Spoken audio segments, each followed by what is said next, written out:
From the eye pops of makeup to try to eye pop yourself into a better financial situation. How about that?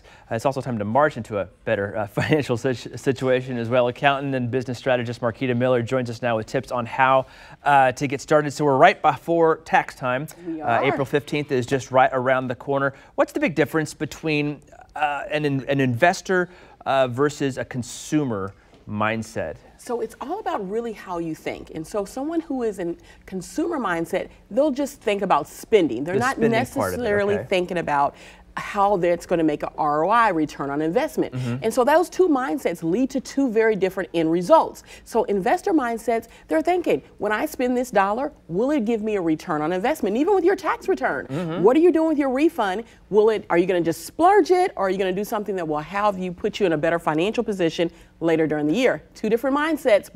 Two great paths to get you to a different ending. Okay, I get it. Now, is it better to focus on growing our income or our net worth? And what's the difference in between there? Because this question kind of confused me a little bit at first. So if we're going to grow our income, is that making more money, and growing our net worth by making more money but maybe cutting our spending? So great question. So on the revenue, you're thinking about making revenue. Everybody thinks in their job, I want to make more money, I want to make more money. But we all know what payday is. We all know what payday is. But here's the real key. There are people who make less, but their net worth is higher because their assets, the things that they own, versus their expenses, their debt. Their assets are greater. So it's not about what you make, and we always hear that. It's about how you spend your money. It's about what you do with your money. So you want your debt to be less so that your net worth is higher. You want to be more you want your assets to be high. Based. You got it. Gotcha. So spending that money on maybe those houses and paying down that mortgage, so you're not carrying that debt load. Absolutely. When you can pay off a car, when you can pay down your house,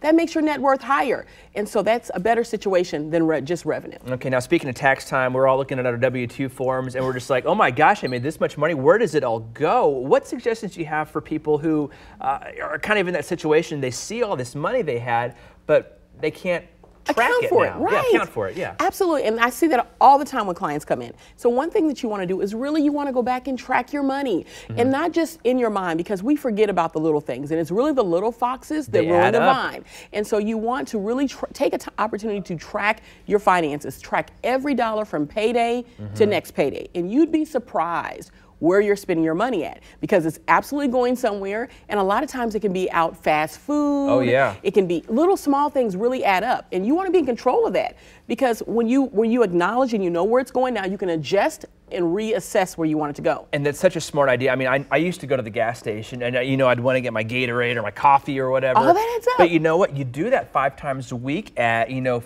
$7, $8 a pop, and then all of a sudden you're looking at you're at a balance, you're at a budget, and you're like, wow, I thought I had more cash flow. And you do that every week, and it adds up. It adds up, and it makes you ultimately not reach your financial goal. So you got to get in control of that, but track it so you can readjust and realign. Now, we've talked about diversifying portfolios with some of our investment strategies. What about diversifying a person's income? Absolutely. So a lot of times, it used to be back in the olden days that you could stay at a job for a long period of time, but now even those jobs lay off. So you've got to diversify your income. You don't want all your income to come from a single source. So you want, for the majority of people, you have a income that comes from your job. Okay, yeah. But what about other things that you can spin off from the knowledge you have? Maybe you can be a consultant, maybe you can be an editor, using your talent so that you've got income sources from other items, so that if you lose the primary, you can tap into those other ones and beef them up. So you don't want it all coming from one stream. We got to have revenue streams. We called that a side hustle, I think. Absolutely, the side hustle. The side hustle. That makes you money. Yeah, that's right. And last but not least, talk about automating your savings and using technology to save that money. Absolutely. We're so technology driven, and there's so many apps. There's an app for everything. So why don't we use that to our advantage? There are apps that you can use that will literally round off your purchases and put it in your savings account. Okay. And then I believe in the automate it and forget about it. We use that when it comes to paying for memberships. Why not use it for your savings? Automate it. Have it go out of your paycheck to a savings account and forget about it. Yeah, it's almost like your escrow account, and for your taxes and your insurance, Absolutely. Do that automatic with that paycheck. Just sweep it over there. Sweep it over there and forget about it, and you will be surprised how quickly it will add up. All right, Marquita, we do appreciate your time and, of course, your expertise here today. We're saving money. We're saving money. Money mindset. All right.